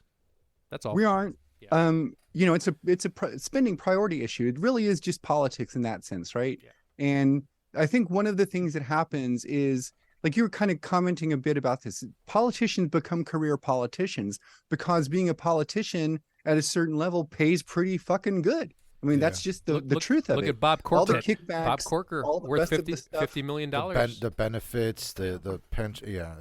It's incredible. Like there's a lot of it. So it's one of those things where you're like, well, why would this politician person not be advocating for our best interests, or why wouldn't they step down out of that role? Well, I've never had $300,000 a year job, but I imagine if I did, and someone comes to me and they're like, hey, what you're doing is kind of unethical or something, maybe you should quit. I'd be like, yeah, maybe you'll pay my mortgage or whatever. Yeah. But what are you talking to me about? Yeah. And that's, I think, the situation for a lot of people. They get into politics, and if you're in it for long enough, what other skill do you have? And now you're just a politician. And so it's hard to step out of a job, like for all of us, irrespective of the job, step out of something, into nothing or the unknown in that way. No, that makes absolute sense. I mean, we just heard Robert Melendez, the guy from the senator from New Jersey. He has coats with hundreds of thousands of dollars in them and gold bars. Yeah. And gold bars. Yes. This is a civil servant. This is He's like Dr. Evil. This is a senator who I don't They're think civil servants. Yeah. Let's call them what they are. Yeah. They work He for us. said it was an emergency fund, but it was just emergency money he has laying around the house. Even though I've seen Jason Bourne. I know what that emergency even though it has is. the Egyptian businessman's fingerprints are all over those envelopes. I'm sure it's just a miscommunication. Well, here and I'll give you the free advice, Margaret. I'll give you the free advice. If you take a bribe, definitely take cash. Okay, don't take gold bars. It just looks bad, right? I'm gonna note that in the book. Okay, there you go. And so let me do this. So I know I just read a story that a Dallas mayor, he switched from Democrat to Republican, just like last week. So let me ask you this: are you guys doing anything kind of on the sly, where you're calling different people from different parties and trying to get them to switch over to a Green Party? And if you're not, and that job is available, I would be more than happy to just call as many politicians as I can every day. I can be very convincing. Well, your presidential candidate switched parties, right? Didn't he? So yeah, West, we do. West, what was we he? do reach out to like people who are candidates or who are currently running. Like, so I'll tell you what we did here in Washington State. So here in Seattle, we were having a historic city council election. 7 of the 9 seats were up for election. So huge change. So we developed a slate and we recruited 7 people. I was one of them, to all run for every open seat. So we could have a completely unified front and try and really drive a discussion change here in Seattle. And it worked. One of us made it through into the general, and so she's going to be standing and hopefully winning her seat, and this will be a really big thing for us. But staying here in Washington, there was a Democratic congressional candidate who, y'all probably know already, this is a little bit preaching to the choir maybe, but if you have an entrenched incumbent right from the DNC and you're in a big blue county, no other DNC candidate is going to unseat that person unless the DNC wants them to. So you basically get these guys like here in Washington that have been Democratic senators and congresspeople for 30 years now. They never get challenged because there's no challenger in their district. They're not going to win. Republican isn't going to win. So, if you're a progressive Democrat, you feel really disconnected. we've been calling and contacting a guy and for a couple of years now, talking to him about stuff, and he switched. He came over to the Green Party back in April this year. We had long conversations with him about it, what our platform was, and why we felt like we were a better fit than him trying to shoehorn himself into the DNC, and he did. His name is Jason Call. He's running for Congress here in Washington. And I think that this is the kind of thing we have to do. There are plenty of places in the United States that have strong and entrenched Democratic people, and they're not going to lose to another DNC candidate. So people in those counties typically aren't voting conservative. So where does a challenge come from? Where does actual democracy arise if there's no challenger to your incumbent? Yeah. So I think that the Green Party provides a very essential service in the sense that we are an actual leftist party, and within these democratic strongholds, we can provide a real critique and challenge to the existing power structure.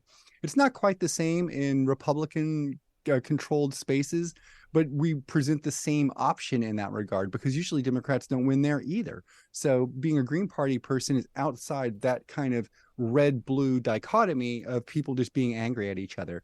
And, you know, I think that what you really see is in years like off years for the elections, you know, the midterms, we'll often see people vote and be willing to vote for third-party candidates because they want to change, but they become afraid and fearful during the POTUS election and then vote for one of the two because they're not voting for what they want. They're voting for what they're against, what they're afraid of.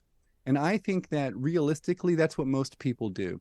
They say stuff like, oh, that guy is awful. I got to make sure he doesn't get in office or she doesn't get in office, whatever it is. And I'm voting against them. Right. They're not voting for what they want. Same with Hillary Clinton. I want healthcare. Yeah. I want a city that isn't broken down. I want a country that, you know, is good in the world. We used to have a good reputation in the world, and that's been shot and it's gone for maybe ever. Wait, was it Seattle? But we don't have to accept that. We can change things. Was Seattle the Chaz Chop Zone debacle a few years ago? Yes. Yeah, where basically the not looters, but like basically people took over a couple of city blocks and the police abandoned the neighborhood, or like, allegedly. I mean, I don't know. You know better than me. Yeah. So, but they basically, it was like an autonomous zone for a couple of weeks. It was a little social experiment. I was there every day. Okay. Yeah. So, and I was streaming from it. So like, it was a big, cause like it was a pretty historic moment in my time. And I was like, it's literally in my city. How can I not be there? Yeah. Like, irrespective of my feelings about it, it's a historic thing that's happening. What'd you think of that? What'd you think of that whole? You know, it was really wild, to be honest with you. Because like the first half of it, like it wasn't the police pulling back, it was doubling down every night. Eventually the National Guard are there. Yeah. Right. And so, and I'm prior military. So, and from serving in the Army. And so I start yelling at National Guard people and stuff. And so we get into a bunch of back and forth like that about halfway. So this is one of those weird things. It all came out afterwards. But about halfway through that month, right, the whole thing lasted about a month. The police incident commander for the thing decided that they would de-escalate the situation by pulling all the police off the streets, boarding up the windows of the precinct, and then staging everybody like a couple of blocks away in the Safeway parking lot. That's just, they put a mobile command center there. Yeah. But removing the visible presence of the police on the street completely changed the nature of what was happening every night. Every night it was clashes, right? That same barricade, huge tear gas exchanges, you know, all the time. Yeah. As soon as they pull off, everything calms down. People start walking and moving. There's still nightly protests in front of the police station and stuff, but it wasn't abandoned. They were in there every night. In fact, when I would be streaming like in front of the police station, they would usually walk out from one of the side doors and talk to me by name because they like know all the streamers. Hi, Margaret. I'm like, oh man, don't call me by name. That's weird. All right, so Margaret, let me challenge you here. Let me challenge you. So you say you get Democrats and you bring them over to your side, okay? Mm-hmm. So you're standing in front of, and I won't say Donald Trump because that's too hard. I mean, it'd be like talking to your shoe. But you're talking to a guy like Ted Cruz, okay?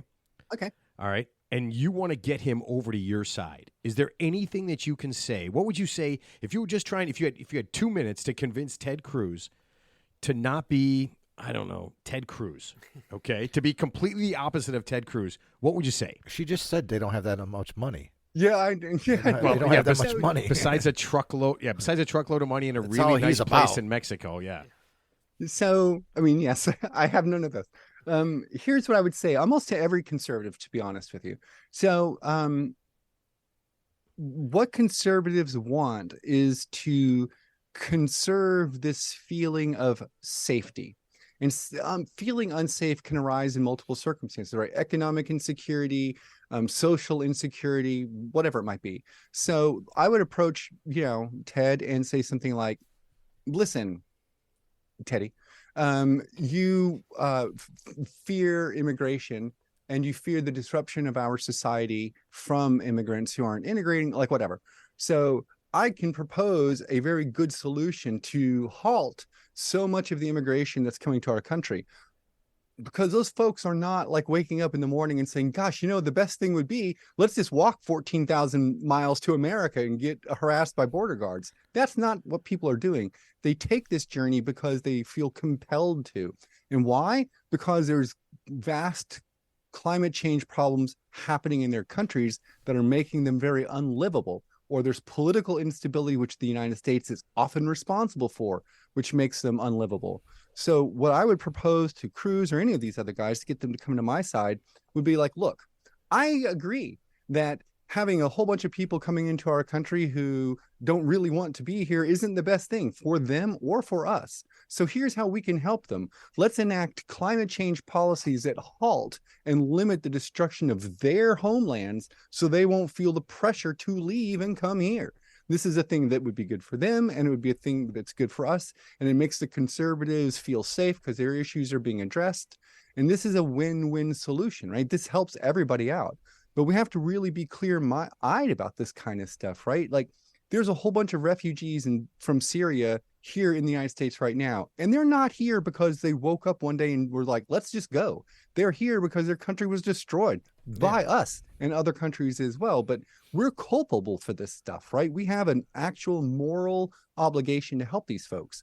So I think that the way we best help these folks is stop destroying their countries, let them live where they live in peace, and help them do that. Then we don't have to have those same issues that these conservatives keep bringing up. But let's be honest and be clear about this. If there weren't immigrants at the border, it would simply be another group of people that the conservatives are targeting to blame the issues on. Queer people, women, you name it. It would be any group. So this is just a convenient scapegoat. But that is what I would say to them. But there's a way to address your concerns of, feeling unsafe in the country and security and all the rest. And it's by fixing the issues that we're doing around the world so people don't want to leave. Yeah, you would lose Ted Cruz as soon as you said help. But the counter argument to that is like, look at say New York or Chicago where we are, that says, hey, we're a sanctuary city. So basically Greg Abbott, as you probably know, bust a lot of immigrants from the Texas Rio Grande border to but that doesn't... New York, and within like minutes they call the National Guard. So the question becomes, we welcome immigrants. Oh, but now we can't handle them. We've reached capacity. That's what they're saying right now in New York City, out of all places. So that's kind of. But here's the thing too: when you bring in a bunch of people in the country, and I'm not saying they're not bad people, they're not criminals. No, Teddy, I'm going to stop you right now. Okay. Because no matter how you finish that sentence, it's going to make me look like an asshole, and I won't. No. Oh, you already no. do. Okay. Enough. Sorry. Enough. Yeah. No. Okay. Listen, Margaret, I want to thank you for being on. Thank you so much. I really appreciate it. Your timing's impeccable. Yeah, my timing is absolutely impeccable. There was no way that sentence was going to end in anything other than a lot of bad stuff on Instagram. Okay. Yeah, I could see it already. Yeah. I could absolutely see it already. So, Margaret, thank you so much for being on.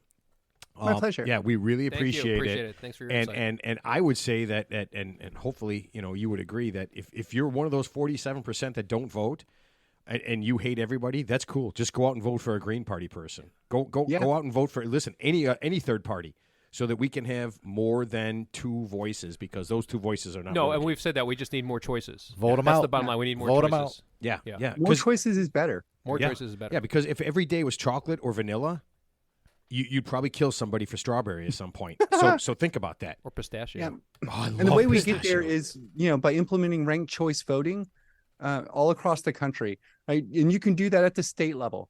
The federal government doesn't have to initiate these kind of voting changes. They can be done at the state level. Ranked choice voting for all Congress and senatorial seats on down. And then that's just how we do it. We form right now. You probably know that there's a thing called the Interstate Compact, which needs like 3 more states to join. And if they do, we'll all switch to using ranked choice voting for the Electoral College instead of the way it's done right now. And this is a thing states can do on their own. We don't have to let the federal government like slow us down on this stuff. And I really believe that that's where we can make a bunch of changes. Like, look, we legalized marijuana here in Washington state. It's now getting legalized all across the country. And eventually, like, it's ridiculous now, as we all broadly agree, that the federal government hasn't already made it legal. It's just ridiculous. And so we have to have the groundswell push from the people to demonstrate this is what we want, and we're going to do it without you. And the federal government will come on board because, look, Washington's made a ton of tax revenue off that weed money. Same thing with Colorado, same thing with Oregon, every state that does it. It's the same reason they taxed alcohol. And it's the same reason that many states are the only purveyors of alcohol in their states. So they get all of the revenue from it. Matt was right about one thing. What's that? Just one thing. Margaret can talk more than we have to ask questions. Isn't that what you told him? You're like, Matt said, Margaret guaranteed me that she could talk more than we can ask. You can cover a lot more than we can ask, and you. Yeah. No, but you're right. Good stuff. I love it. It's only illegal if the government's not getting their cut. So as long as it's being taxed, then it's okay. So there's another thing that I love it. Exactly. I love Cool. it. As long as All the government right, Margaret, thank you so Awesome. much. Thank we you, appreciate it, Thank you. and good Thank luck. you. The next Yeah. thing you run for, and your party, good luck to everything. We really Thank you hope so we much. get some Yeah, more good luck. choices. Thank you. I'd just like to encourage your listeners to vote. Like, the classic definition of a fool is a person who has agency in the political realm and can vote for the laws that impact them and chooses not to. So we can all vote for these people and we can all impact our lives directly. And even if you think the Congress or the president is a dumbass and it doesn't matter, vote for the local elections, vote for the school board, vote for the librarian, vote for those people. They impact our lives far more than we initially suspect. Well said. All right, great. Thank you so much, Margaret. Have a good Bye, one. everyone. Take care. Bye. Cheers. Thank you. Wow. She just said what I was telling you guys. Yeah, I got to It's vote. not just about federal. It's about vote. Just I gotta getting vote, out there too. and vote. You know what? I'm voting. I'm literally voting for third-party people. For everything. Judges, Yeah. judges, whatever. But how do you vote for a judge? You don't even know who they are. No, well, you have to look. I mean, I do because I do Judge- the research. Judge It Judge takes Mills? a few minutes. No, Judge no, Mills. there's a process. There's a process. The AMA and the Bar Association, they recommend that there's a process, and some judges are approved and some aren't. And basically, anybody that's running that hasn't met the qualifications, they can still run to be a judge. But you shouldn't elect. Do them. I trust those qualifications? Do I trust? Well, this guy approving? I mean, like, what if Ted is in Well, it's charge not of that? politi- it's not political. Yeah, It's who's just they're approving? paying him. Who's They're just- approving? Yeah, who's No. approving what? No. What if the people doing the approving are incompetent? Yeah, that's Or what if what they're scares me. what if they're in bed with the people they're approving? Yeah. It's like a good cop, bad cop. Oh, we Well, approve this guy. maybe you know I'm what? saying it wrong. I'm using the wrong term. No, I Not get what you're approved, saying. it's qualified. Yeah. It's qualified or not qualified. So there are people that run to be a judge that are not qualified. They're not lawyers. No, they're lawyers, but they could still run to be a judge, but they're not qualified by the standards set forth by the AMA and the Bar Oh, Association. like to be a judge at like a circuit court judge. Correct. You have to have so many years and Right. do so many but things. I and heard- these have people to aren't qualify. doing I it. heard you get appointed to the Supreme Court without even being an attorney. Like they said, like Obama said, he could have appointed himself to the Supreme Court. So is that true? Or he's an attorney, I guess. But No, you know how you know that's not true? Because Donald Trump would have appointed himself to the Supreme Court. There's no doubt in my mind. Yeah. You know what he would have said? One person now. I am the most qualified person to do it, and now I am the president and the Supreme Court. So this is a true story. So there was a judge. She's a 96-year-old woman, and I guess she refused to take a competency test. So and she's like a federal judge who's been there for like obviously 50 years, and so they like whatever the Bar Association, whatever state she's at, is denying her to hear cases, and so she takes the competency exam. But goes to our point about term limits. You shouldn't have a 96-year-old woman being a judge. I don't care how sharp she is. No, term limits for everybody. Term limits. If it's an elected position, 65 or 70, you're done. You heard Margaret You're say done. that they have term limits inside their own party. Yeah. to do things. Yeah. I mean, why wouldn't you? I mean, I know why you wouldn't do that, because Ted Cruz is some kind of jagoff who's been doing this for 20-something years, and the people of How old is Ted Cruz? yeah, the people of Texas are happy with him. Here, Greg Abbott, the governor of Texas. no, who am I thinking of? I'm thinking of the assistant attorney general Paxton, Yeah, who got acquitted by the that Senate. guy's a piece of shit. He's a flaming piece of shit, and they just his own guys just let him go you free. know what a piece of shit looks like. I know. Oh man, you ain't kidding. Speaking of shit, you were in Wisconsin shit. You stepped in a lot of You know shit how much today. Paxton I stepped in? Yeah, I stepped in like You're an expert on shit. Yeah, I cleaned up so much Paxton in the last 2 days. It's not even funny. But yeah, I mean, it's so obvious. But yeah, here's what I would say: if you don't vote, if you're like me and Ted, you know what? The next election, go vote, and go vote for not that person. Go vote for anybody I'm not else. going to vote for somebody locally, who just maybe does something reasonable. So here's the thing: I would just say to all these third party parties that I didn't say on the air to when our guest was on. But you can't just hang your head on one little small segment. Like climate change is good. But that can't be your main platform. You have to, if you want to win a general election, you have to appeal to the they have a lot population. more. That's just their main big thing. talking point, and I get it because they're the Green Party. Yeah, right, and I get it. You have to have something you focus on, and I get it. Yeah, you're beating a dead horse because 99% of Republicans think that coal and natural gas is clean energy. One state is calling natural gas clean energy. Well, we know it's not. Right. We know it's not. Fracking's terrible for the environment. It's fucking horrible. Yeah, you know what you're doing? You're injecting detergent into the ground to squeeze out whatever oil that you couldn't get through regular drilling, and it's really bad for the environment. Did you see that thing with the drinking water in, I think it was Texas or Oklahoma? Yeah, it was the coming farmers, out flame. Yeah, so the farmers, they were saying that their water was safe, and so they had a town hall meeting, and they had these big corporate, these guys from the fracking industry sit down, and the farmer brought the fucking water that was coming out of his spigot and said, "Drink it. You told us we could drink it. Would you drink this?" And it literally looked like gasoline. It was disgusting. Yeah. And the video's out there. They called the guy out. The guy's like, "No, of like, course you're not. the one telling us to drink it. Well, this is what you're doing to our water." Tell the mayor of Flint to drink the water. He's not going to do it. He knows better. Have you heard of Seaboard? They're the biggest hog producer in the country. They've been around forever. Yeah. So I guess because the feces that the hogs leave with these hog farms, it just devastates like whatever environment they're in, and it kills. Yeah, it's just the methane gas that produces. Yeah, so I mean, they're a huge polluter. Well, why do you, Teddy, why do you think that's one of the reasons that I'm a vegetarian now? That I've cut my meat. I mean, I've cut my meat consumption by like 95%. That sounded kind of. Okay. I didn't want. Yeah, and not in a sexy way, not in a sexy way at all. But I mean, that's part of all the stuff, and I mean, it's like one of the things Margaret said, like. It costs $30,000 to have a homeless person. It costs $15,000 to find a place for them to live. It was cost effective for them to rehab these places, to spend a little bit of money up front, especially because you're spending long-term money. That's the song and dance with everything. Especially the existing unused housing. So I agree, like these office spaces where no one's returning to work, use these office spaces as housing. Yeah, you could take these buildings, you could take abandoned schools, anything, warehouses, turn them into cheap, community housing for people who choose to live there. But it's that's not the only solution for that. I mean, I'm sorry. There's the solution for healthcare too. The cost of uninsured citizens far exceeds the cost it would to have them getting good healthcare. I mean, the uninsured are the reason why our healthcare is so expensive. Well, they have to account for everybody that's not paying. Well, goes back to people who don't. Number one, the other thing too, people who don't take care of themselves, who make bad life decisions. I'm not saying people who get cancer through no fault of their own, but people who go out of their way to to live like a high risk lifestyle and become ill, and then who use exponentially more resources than say someone who's healthy with the healthcare system. That's a factor too. And here's the big problem too.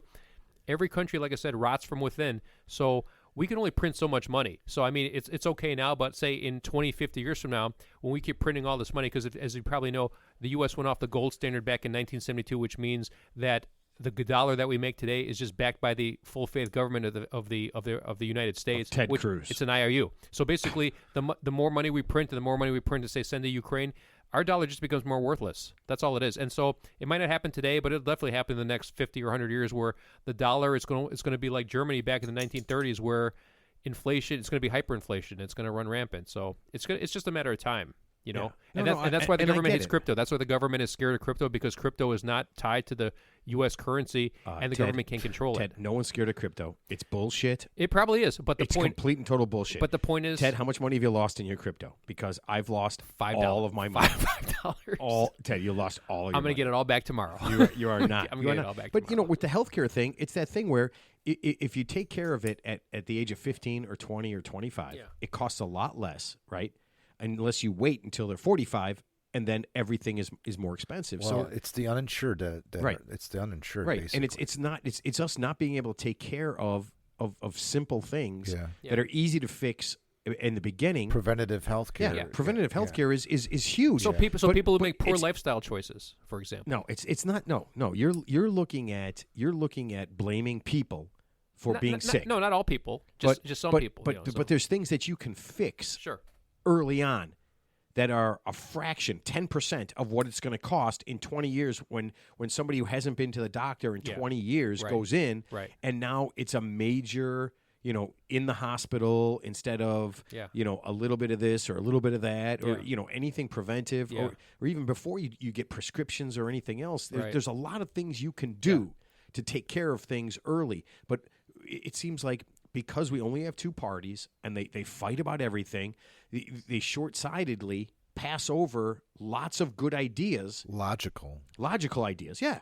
Because just to spite one another. To spite. Just to spite each other. So it's obstructionist is what it is. Obstructionist. Just we're going to say no just because you want this. So for example, even if it's a good idea for everybody, because it's not coming from you, we're going to say no because it's coming from you and not from me. So it's really not about the people helping the people collectively. So it's about I'll tell you a thing. And I'll just use Ted Cruz as an example, and I'm going to give him the benefit of the doubt. I'm going to guess that on a regular basis, if Ted Cruz sees a gay couple or a transgender person, he does not call them names, treat them like shit, do anything out of the ordinary to them in any way, shape, or form. Okay. But he's more than happy to stand in front of Congress, right, and say terrible things and enact or try to enact terrible ideas about them. Well, he's a weasel and he's a coward. That's why. Right. But that's the thing. I mean, in his regular life, when you start doing this stuff, if you really believe it, yeah. So he doesn't do any of that stuff, right? Like 90% of us don't do any of that stuff. All that stuff we see is just those weird people who just can't deal with life in any way, shape, or form. Well, it's like the California Party, representative who was here a couple of weeks ago, and he said like their main platform is like a marriage should be between a man and a woman, and even if he's right, but I mean, but is that your main? Is that the main thing that's going to help everybody? Is that the hill you chose to die on? Not healthcare, not crime, not. It's a bad hill to die on. Yeah, it's a tough hill to die on. Yeah. You have something fun to talk about? Yeah. You mean, do I have something a little bit fun to talk about? Fun you seem like you're so joyless right now. You seem politics, somewhat joyless. Yeah, politics. I feel joyless. Man, so a non-political thing. Nothing. All right. Ted, final thoughts. Let's talk about the Bears. They suck, and I'd love to see them go 0-17. I would laugh my ass off. You going through all your notes and you got nothing else? You know what? I mean, the only other thing I have is something that is semi-political that I didn't know existed. Well, let's talk about how this town is torn. Rat City. Yeah, Rat City. No, all I'm hearing about right now in Chicago for everyone around the world is about the goddamn Chicago Bears.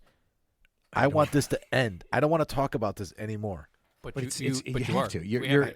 It's like a train wreck. You can't look away. Is it like this in any other country where the entire city is consumed by a sports team that's not doing well? Are you saying soccer teams that aren't doing well? Yeah. I mean, soccer is the most popular sport in the world. Yeah. Cricket. I thought. Can you imagine when your home soccer team has been and they get relegated, right? So they have levels. Well, there's like death threats. I mean, like if you lose a game, I mean, there's like I mean, the referees get death threats. I mean, there's like they're not messing around. Yeah, but there's like 4 different levels of professional soccer, like worldwide, like European soccer. I didn't know that. Yeah, so there's the high end one, which is like Manchester U and I got you. Yeah. Right, and then when you lose, if you're the worst team, you get relegated down to second level. You can get relegated down to third. You can get So relegated. you can have like a team that you're rooting for your whole life, and all of a sudden now they're like in a minor league They're in division. the minor leagues. They got designated for assignment. Yeah. I mean, you don't even get to.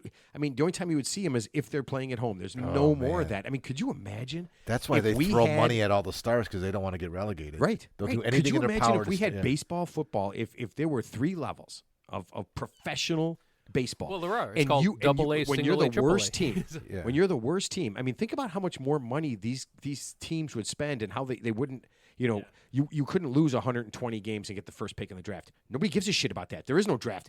Nobody gives a shit about drafts. You just are relegated and you become unimportant. You become the minor leagues and nobody gives a shit. Yeah. That's I mean, what we have now, our team sucking and getting the best college player, that's a pretend thing in soccer. Yeah. And cricket, that's a pretend thing that doesn't exist. Here's what happens. You don't become important anymore. Well, all I know Imagine is the Bears. the Bears haven't being won a game. unimportant. The Bears haven't won a game in a year. 11 months is the last time they won a game. So they've lost 13 games in a row and have not won a game. Matt Eberfluss, the current coach, who probably won't be the coach for long, is 3-17. Worst. He's the worst coach ever in Bears history. Is he related to That's- He's Eberflus? almost- worse than Dick Duran, worse than Mark Trestman, That worse seems than impossible. worse than all of them. Yep, He's he's the so, worst. So, yeah, for those of you who don't know Just anything FYI. about professional football, don't know anything about the Chicago American Bears, football. I didn't know that American either. football. Yeah. The names he is saying, they are horrible. Yeah. And to be worse than the worst is He's the worst. I mean, yeah. Yeah. Maybe we need relegation. You know what's great? Mark gets to go to all the games. Yeah, you're an idiot. I have to go Sunday. You are an idiot. And Sunday fun day. Have fun. All right. Hey, I'm committed, man. I'm yeah. committed. You are. You Have should me be committed, Yeah, yeah. you should be. All right. So we do have to put this thing to bed because we had Margaret on for a long time. I love that. All right. So Teddy, last thoughts. I actually enjoyed listening to Margaret Elisabeth, and I actually learned a lot about the inner workings of politics that I wasn't aware of before. Me so too. I appreciate the education. Thank you. Yeah. There's a lot of stuff I didn't know about. Mark, last thoughts. Yeah, I agree with Ted. I appreciate the education.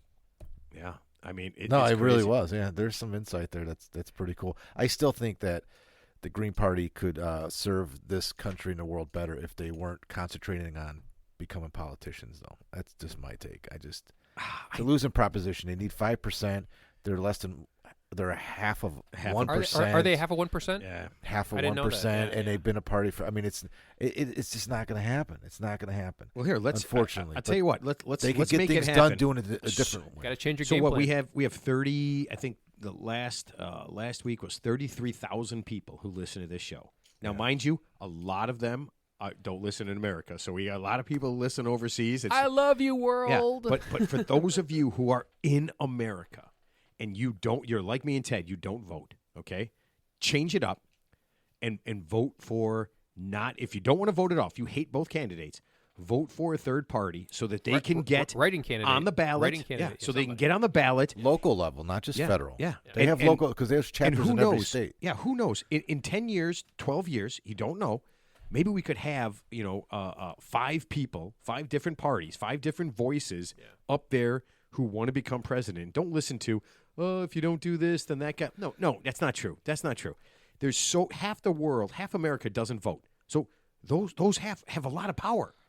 So empower yourself and get other people. And maybe, just maybe, you'll get that voice that you want. Okay, maybe it might not be the Green Party. It might not be the American Independent Party. Okay, but there's got to be a party out there that you like. Just fucking vote for them and get them up there and see what happens. What's the worst that could happen? The exact same thing? I now have 4 registered voters in my house. We just got our voter registration cards yesterday in the mail. Congrats. So my 17-year-old has his voter registration card now because he's going to be 18 in March. So the presidential election is in November. But the 2024, primary is actually 6 days before his 18th birthday. But because it's in the same calendar year when he turns 18, and we're a primary state of Illinois, he gets to vote in the primary. I remember voting for my first presidential Oh, me too. election. I was 1992. fucking pumped, dude. 92. I was so pumped. Yeah, we to talked vote. about Was this that on the Clinton? show. Yeah. Was Yeah, that Clinton? Clinton. So. Yeah, I voted in a bar. You voted in a bar. Yeah, that's our polling place was a bar. I'm going to vote in a bar tonight. I am. I'm going to vote for a lot of things. You know what I'm going to vote for? A second and third cold. All right, let's cold go. beer. Let's All right. go. All right. Listen, thanks so much. everybody who listens, and like I said, I think what did I say? 33,000 people Wow. last week. I didn't just last week. Wait, Wow. what? Whoa, Yeah. whoa, whoa, whoa. Say that again. 33,000 listeners last week. Is that crazy? And they all called me out. No, only this- about 20,000 called you out. No, it was hilarious. Well, I barely said Dude. anything today, so I don't think I said anything wrong, Ted. Yeah. You didn't say it. You weren't mildly offensive tonight, so you're Yeah, okay. we'll give you a chance. We'll give you a chance to really shit the bed next week because we don't have any guests. Oh, perfect. Yeah, I like it. no guests like next you week. can ramble on incoherently as much as you want, Mark. And So I got to do a movie thing? you're doing a movie thing. Okay. And 2 weeks we're gonna have Steph. Oh, I'm gonna say this wrong. Steph Saffron from Steph in the City. She is a dating expert, and she is gonna help people become better dates and Chicago get more girl, dates. too. Yeah. She's a Chicago Yeah, it's a cool. Chicago company, and Cool. it is huge. And man, she Actually, she can talk. I googled. She can talk I a lot. I googled her company, and it is one of the top dating websites Yeah. in Chicago, locally in Chicago. Yeah, it's like in the top she's 3 or been 5, on yeah. tons of things. So that's Yeah. in 2 weeks. Cool. So I'm really looking forward to Yeah. that. You know, listen, if we can help people anywhere, I got to tell her that we got a lot of listeners in We're- like India and we're Australia here to and help. stuff. Yeah, yeah. It's all public service announcements here. Oh, Most of you them. know what? The Real Three. We'll see you guys next week for the Real Three Idiots. Just helping you live a better life. Take care.